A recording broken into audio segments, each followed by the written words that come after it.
You listen to 247 Real Talk. I'm your host, Julian Perry. Once again, it's a pleasure to be here with you on my audio podcast and on the Mogul TV Global Network. On this episode, I'm going to chat with you a bit about how you're really doing. Really.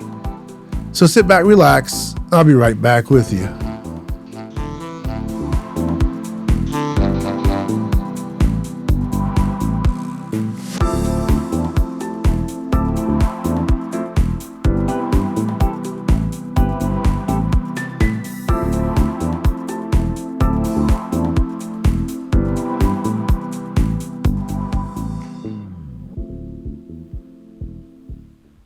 So, hello everyone. It's a pleasure to be here with you again. I sometimes say good evening because I record in the evenings. You can probably tell by the lighting in the studio. It's dark outside. I'm in New York. It's fall season. It's starting to get a little cool, but we're still getting during the day some 60s and upper 60s that still make it feel quite warm for this time of year, and I'm thankful for that. I have a bit of a allergy situation going on, so if you see me, do like this from time to time, it's okay. So anyway, I wanted to have this quick conversation with you. I've been struggling this week because of conversations I've been having with so many people, and that's why I call this episode "How Are You Doing?" Really, really, how are you doing? People talk about my episodes and the topics I cover and their and when we have these conversations, I find out more and more that people are struggling to survive, and they want to be a part of the movement that makes a change. They want to unite one by one, two by two, whatever it takes to get to that place where we can demand a change in this to colored people, to people of poverty, people of lower income and lower middle income especially. But they're so busy trying to survive. The stories I hear are depressing at times as people tell me about lost jobs and lost incomes in terms of a breadwinner from the pandemic. And we have been so distracted by the daily struggle that I don't think many of us have taken the time to really absorb what we went through over the last 2.5 years. We went through a life-altering experience. We went through something that for many people will be a once-in-a-lifetime experience, a pandemic. So many lives were lost. The things we saw that are etched in our minds that we can't forget, and even though we don't want to remember. I worry about where we are in this country and where we are in this world, but I'll speak of this country because this is where we are, the United States of America. I look at the politicians. I see the greed of the rich. I see decisions being made for people of who are struggling, people who have gone through, like I said, life-altering situations and conditions because of the pandemic, and no one cares. I keep repeating this, and I know if you've watched enough of my podcast or if you listened to enough of the audio podcast, you will have heard this before more than once, over and over again.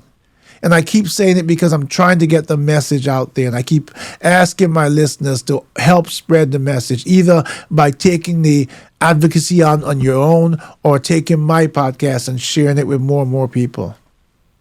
This is a serious issue. We are in serious times.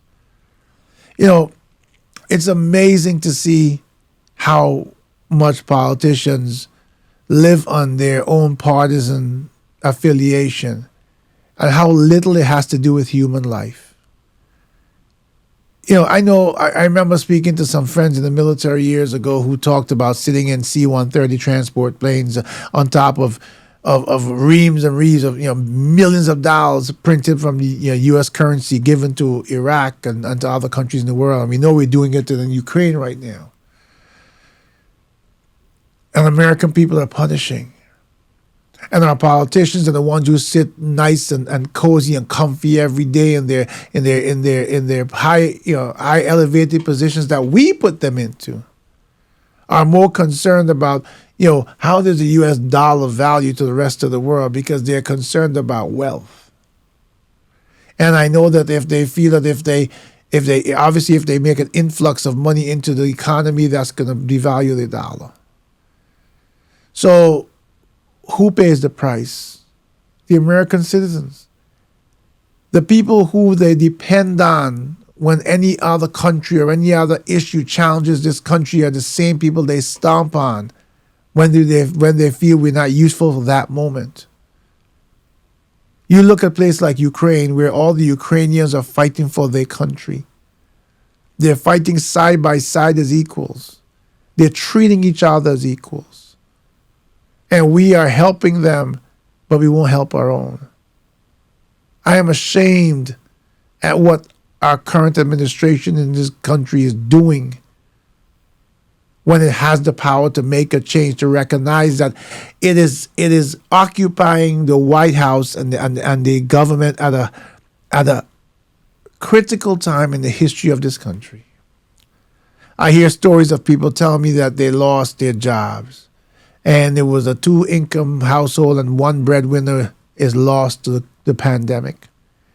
And now their dream that they entered into many years ago is in jeopardy because they're struggling to pay their mortgage. And they're in huge credit card debt because when they lost the money from the pandemic and the breadwinner, they used their credit cards not for frivolous purchases, but many times for clothing and for food, for necessities. And because it took so long to come out of the pandemic, and it took so long, and the economy is still struggling, they kept using them, hoping for that day when they could pay them back. They're not in arrears, but they're paying the bare minimum. And we are living in a time where we're completely ignoring the fact that there's inflation. I see the news every night on different channels, and no one is screaming about the prices of food. You go to even wholesale places and the cost of food has increased threefold. And then we see that the president has, for the second time, released some oil reserves. And that is wonderful for now. But what about the months and months and months and months we went on where he didn't? Where the price of gas went over $5 a gallon, where people who had to use their vehicles to get their children, whatever they had to do, had to pay that cost on top of the cost of living and on top of the brutal beating they had taken from the pandemic.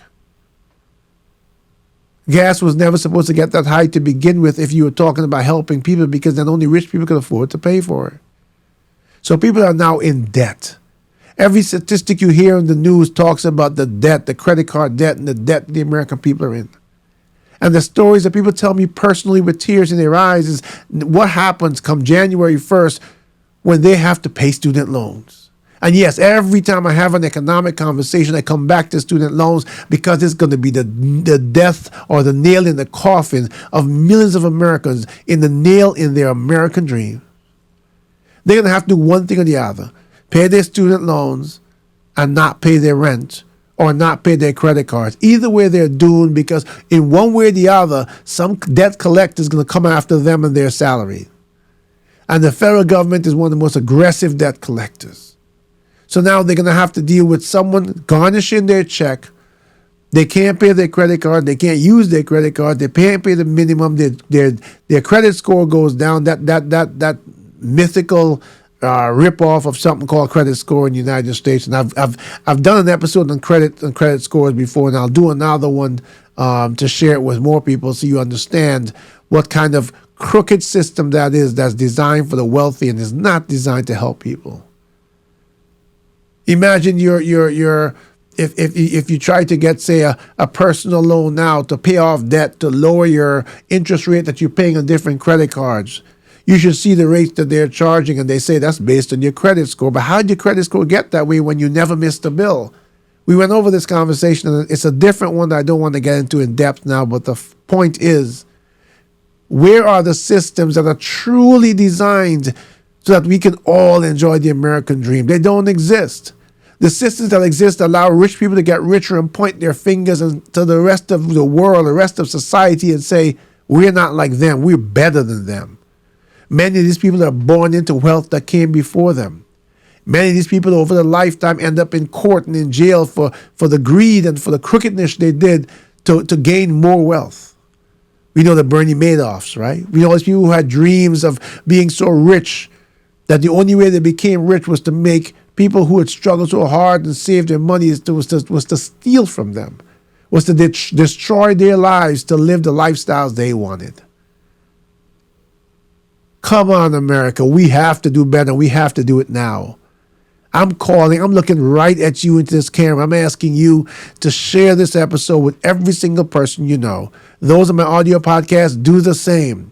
Call upon the President of the United States to stand up and be the man and leader of this country and to tell Congress, if I can't forgive all student loans, then without an act of Congress, then I'm going to use my executive power to forgive 90% of it. I'm going to take the burden off the American people. I'm going to allow whatever has to be paid back even after that, I'm going to cap it at 5% of discretionary income for all loans, undergraduate and graduate. The differentiation of capping at 5% between undergrad and graduate is nonsense, considering that most people need a graduate degree to get a decent job. And those are the people, even then, those are the people who don't have to fight the systemic racism. Do you think any of these people who are in Congress, any of these rich people understand what it is? And I know of someone personally who sent out almost 300 resumes.